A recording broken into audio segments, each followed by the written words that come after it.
Well, welcome everyone. It's great to be here at the world's best stadium where we're going to have a smorgasbord of cricket here at Optus in the coming months. Of course, in October we've got a T20 international match, a great match between Australia and England, which will be a superb opportunity to see men's cricket back here in Western Australia for the first time since 2019.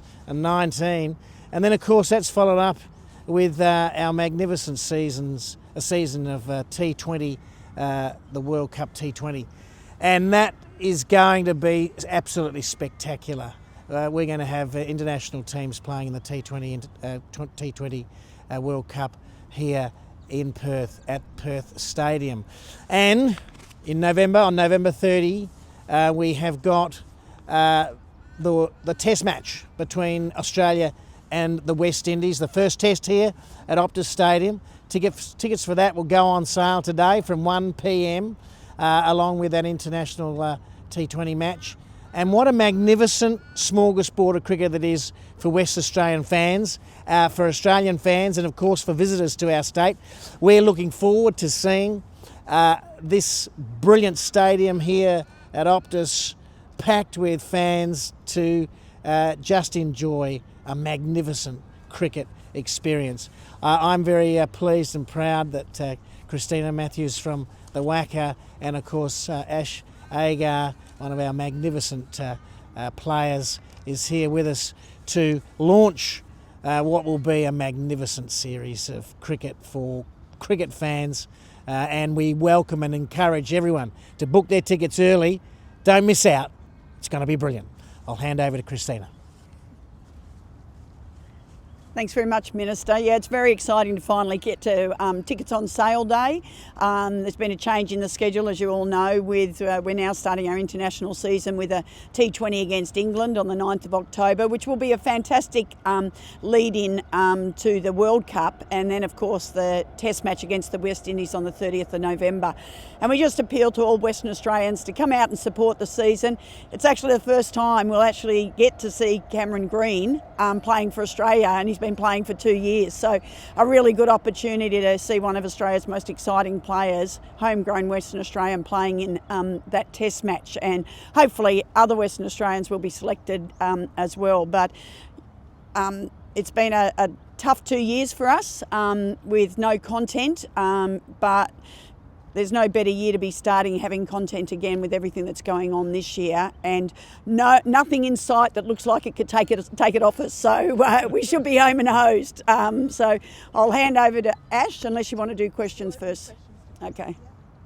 Given that there's been no tickets, I guess, for the past 2 years locally, how important is it that, I guess, you get this sort of revenue coming in? Well, there's always the revenue side, but there's the people side. It's really important for fans to be able to see international cricket, and of course the revenue is what keeps the game going. But as you know, if you go to any sporting event, it's about the atmosphere of the event and being there. So really important to re-engage with the WA public and make sure that they're coming to the games again, and reconnecting the WA cricket family. Will you get any say in ticket prices for the Australia-England T20 game, or what sort of? No, they're set by Cricket Australia, and I don't think I have those. Do you have them? Ticket prices? $30, yes. The price for the T20 is $30, so very affordable. What sort of crowd are you hoping for? Obviously, October not quite in the prime cricket season, but what do you Yeah, I mean, it is the earliest I think we've ever had a bilateral international cricket. So we're aiming for around 30,000. And we're hoping that, having not had international cricket for so long, fans will be chomping at the bit. And as you can see, there's a lot of publicity around at the moment about cricket with the BBL draft and so forth. So from now on in, you'll be hearing a lot about what's going on in WA for this cricket season. And what do you make of the Waffle Grand Final situation with them being bumped out? Do you feel sorry for them at all?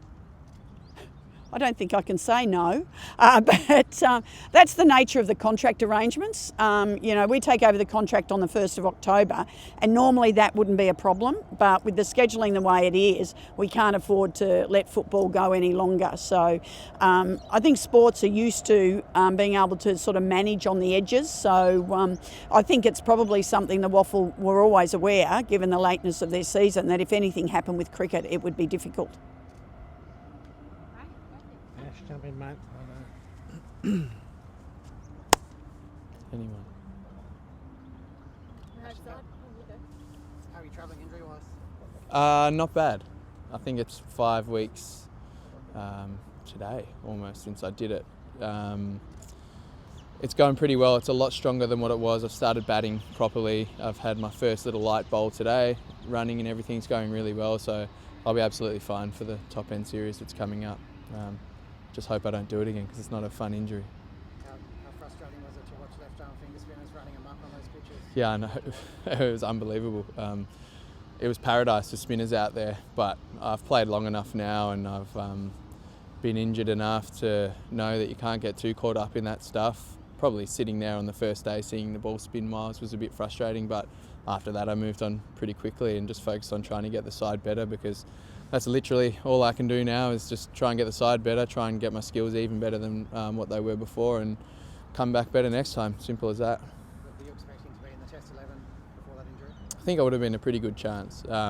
Big spinning conditions like that, they're certainly in favour of left-arm orthodox spinners, and seeing the pitch the way it was, who knows, we might have even gone 3 spinners. But yeah, it would have been a great opportunity, but there's more coming up.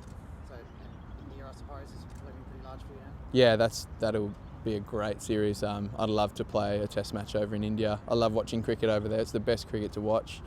The games are over quickly, but that's really exciting. You know, you see a lot of 3-4 day test matches over there, and it just looks like a hell of a time to bowl. Ever since I was a kid, I've watched, I reckon, every test series that they've had over there, because I've looked up to a lot of their players. So to play in one of them would be huge, yeah. And you missed out on most of the T20 World Cup last year, Mm. didn't you? Are you expecting we'll play 2 spinners this time, and confident of being part of that? It's hard to say. I think we had a pretty good winning sort of formula last time that worked in the UAE, where the conditions may have been a touch more spin friendly, but the advantage I guess I have in Australia is that we've got bigger ground, so maybe 2 spinners works a little bit better over here sometimes, although the pitches may not be as conducive to that, but I'll just have to wait and see. I know I'm valued in that side. I love being a part of that setup in general, so we'll just see when it comes to selection time. Brilliant. Oh, sorry, if no one's going to go, I'll ask another one. Cool. You've got some Sri Lankan heritage, Mm. don't you? What was that like, being in the country, at a time of crisis like this? Yeah, well, a couple of things. My mum grew up in Sri Lanka and moved to Australia when she was a teenager, and connecting with that side of my heritage was really special. I'd never been there before, and I didn't know how I was going to feel, I guess, until I got there, and it was wonderful, overwhelming sense of pride, and meeting family that I'd never met, and I just got treated so well. They're such beautiful people. The country, not in the best way at all. It was sad to see long lines for fuel, kilometres long potentially at times, but we were treated the best we've been treated anywhere in the world. The fans loved the cricket that went on. I think you saw on the TV all of the Sri Lankan fans chanting Australia after Sri Lanka had just won the series. So they were so grateful, and we were so grateful for them to have us there at such a difficult time for them. So it speaks volumes for them, and I guess them as a country, and I hope it gets a lot better. When you're playing in the one-dayers, do you think the fans had an awareness of your Sri Lankan background?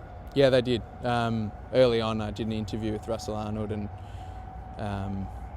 he sort of hinted to that, and there was a bit of talk about that before. So it was actually quite funny.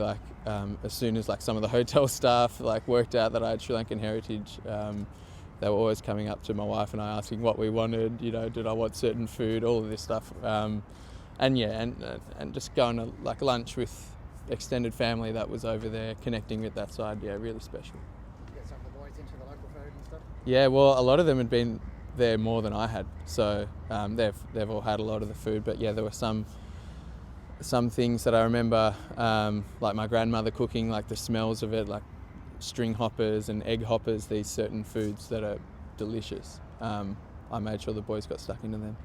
I guess you'd hope for another tour one day and play a test. Yeah, definitely. I think I like to go there on a holiday as it is, but another tour would be awesome. Play test cricket over there. Gauls such a cool ground, like with the fort in the background and the sea breeze that comes through, and you got a brass band playing most of the time. Really awesome style of cricket, and it's a really nice place to play. That sounds fantastic, but what about having international cricket back in Perth after a few summers? Yeah, that's pretty good too. It's great to have cricket back in Perth. I'm really excited, and I really hope that I get the chance to play for Australia out on Optus in front of a big crowd. I think we will get a good crowd because Perth people love to watch sport. They've got the best stadium in the world to watch it at. And I think everyone's really excited about that. So great opportunity to create that buzz again. And to have Cam Green play his first test in front of a home crowd, how do you think he feel? How does that feel for the team? I think he'll be excited to have his family there and his mates coming to watch. That's what you really love, I think, as a professional sportsman. You're an entertainer at the end of the day, but entertaining like the people that you love gives you that sort of extra lift. So he'll play well. I mean, he's played well his whole career so far, and he's still so young. So everyone will be excited to watch him. What do you make of the BBL draft and some of the names putting their hand up? Pretty good, I reckon. I think there's going to be some amazing firepower in there. Some of the West Indians are incredible. Playing against those guys, I learnt how powerful they really are.